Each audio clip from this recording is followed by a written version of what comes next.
Last night, you had the national championship game. Hey, I'll tell you what.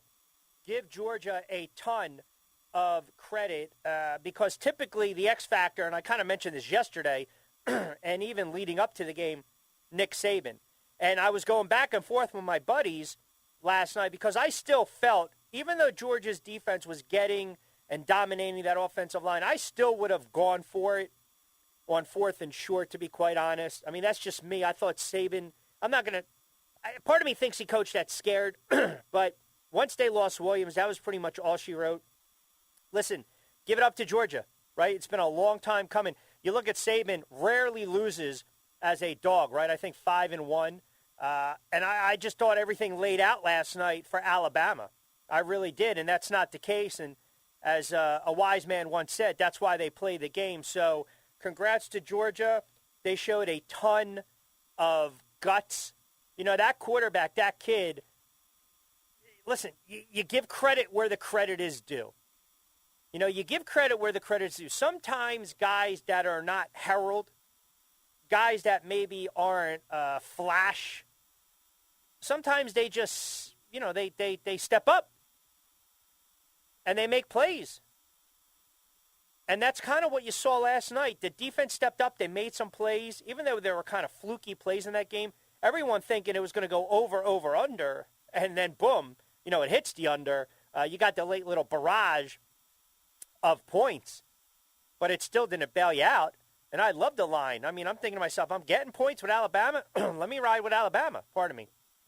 But unfortunately, it didn't pan out like that. And the quarterback played very well, needed to make some plays when he had to make plays for Georgia. The kid, Stenson, it sounds like a cologne that a cowboy would wear. So Georgia upends Alabama last night. And even Saban said it, you know, in the second half, the defense, the Bulldogs defense, kind of put on a little bit of a shellacking. They made the plays. They did what they had to do. So congrats to Georgia. We'll get some tweets on that as well. The other thing is the NFL with the playoffs. And I kind of tweeted this out. The NFL is a funny bird, is it not?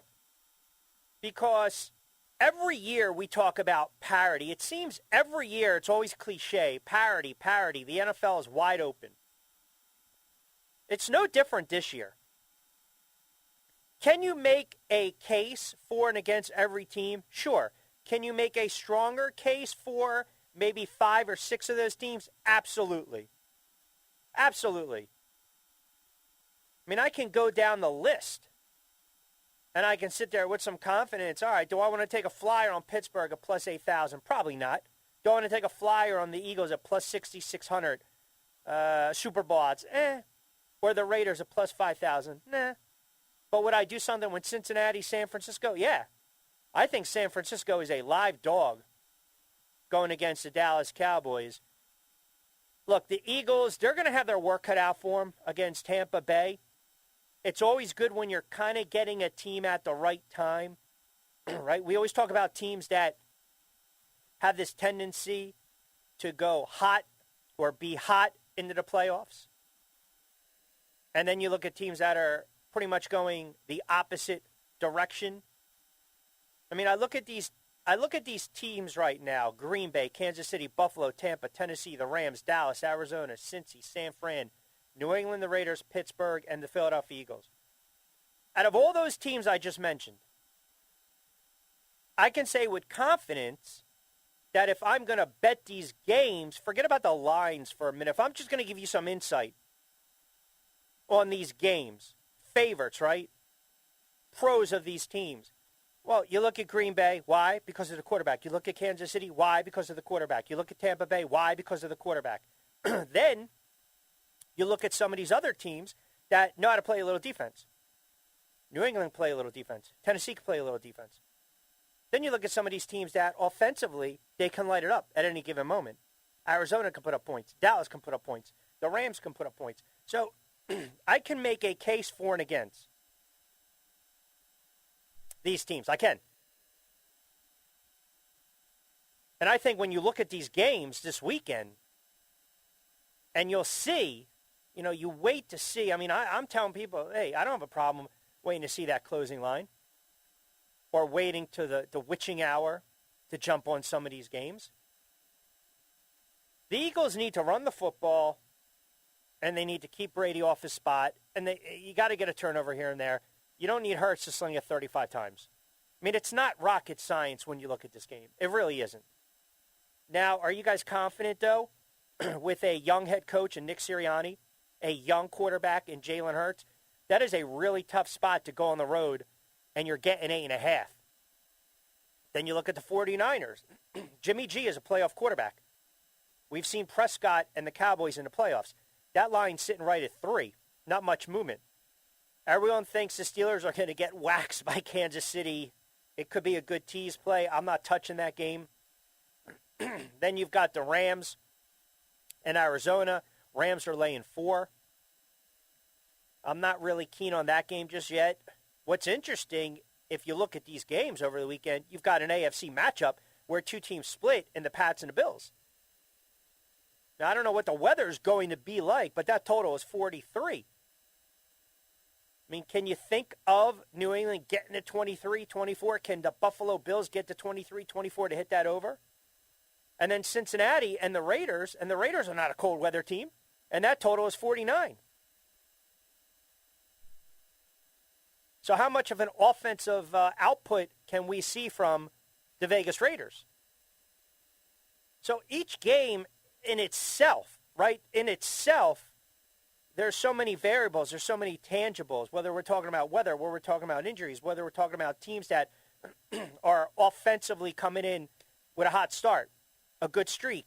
Then you look at the Rams, right? I think the Rams might be the biggest enigma coming out of the NFC going into playoffs. Why? Because of their quarterback. Any other year, when you look at the numbers that Stafford put up, those are pretty solid numbers. Close to 5,000 yards, 41 touchdowns, 17 picks. And he had a bunch of them towards the end of the season, and he had a bunch of pick sixes. But any other year, that's a hell of a year by a quarterback. But yet people are looking at him saying, here's your big spot, because people are waiting for Stafford to fall, to fail, and say, this is the same guy in Detroit. So if we talk about some of these quarterbacks, pressure's on him, spotlight's on him, I think Jalen Hurts is playing with house money. Brady's already proven GOAT. Mahomes has won before. Tannehill has had some success. Garoppolo, all right, we can say a little bit of enigma too. But Stafford, to me, I think going in is the most compelling type of quarterback storyline. And we can keep going through them. I don't have a problem with that. You can keep looking at Prescott, Murray, Burrow, young quarterback. Jones, rookie quarterback, not a ton of expectations. Carr, veteran. Big Ben, Super Bowl winner. Just go right down the list. So that's kind of what I'm looking at when I look at these games and I take a step back. Yeah, of course the number, we'll dive into the number. We'll see where the money is moving, who's backing who. But it's a wide open, it really is. It really is. I mean, it's just, they always seem to be wide open, and I don't think there's one team this year that you can definitively say this team cannot be beat. And I want to get your thoughts on that as well. At Rich Q on Q at 1490 Sports Bet. So busy show. Johnny Mack in about 5. We'll run through the gamut. We'll go through the playoffs with him, get his thoughts on the Philadelphia Eagles. You got the coaching carousel. Certainly want to dive into that as well. I still have no idea what the Giants are going to do. I don't know what Miami's going to do. We're seeing these stories come out in Minnesota and Denver. They're going to need head coaches. You've got Chicago that's looking for a new head coach and a GM. So the NFL coaching carousel, as we talk about it, it's always that Black Monday that bleeds into Tuesday and Wednesday, and then you get a little reprieve with the playoffs. But still, there are some interesting names out there floating around. I want to get into that because there is what we like to call the head coaching shuffle, the GM shuffle in the NFL. And then there are guys that just basically, their legacy cemented. A guy like Tomlin, we know about Belichick. A guy like Tomlin, 2-time Super Bowl champ. He won the division, 7 times? 15 non-losing seasons, right? I mean, if you're an Eagles fan, you sign up for half of that with Sirianni. If you're a Giants fan, you sign up for a quarter of that. Washington, same thing. Dallas Cowboys, look, McCarthy's won before, but I think a lot of Dallas Cowboys fans are a little worried how he's going to call the games come playoff time. So there is a ton of movement, as we said, with the head coaching. This typically happens. Some teams will kind of take that wait-and-see approach. Other teams, I think, like the New York Giants, a team in which we highlighted a lot of their issues and troubles yesterday, I think you got to move quickly. You got to fill the GM role, and then you got to get a GM in here that's got to decide if Joe Judge is going to be the head coach going forward. All right, so we'll dive into that as well on the other side. 17 past 4 o'clock hour. Crank it up on a Tuesday edition of BYP. Keep it locked in right here on AM 1490 Sports Betting Radio. Johnny Mack on the other side. Football in the 20s on a Tuesday.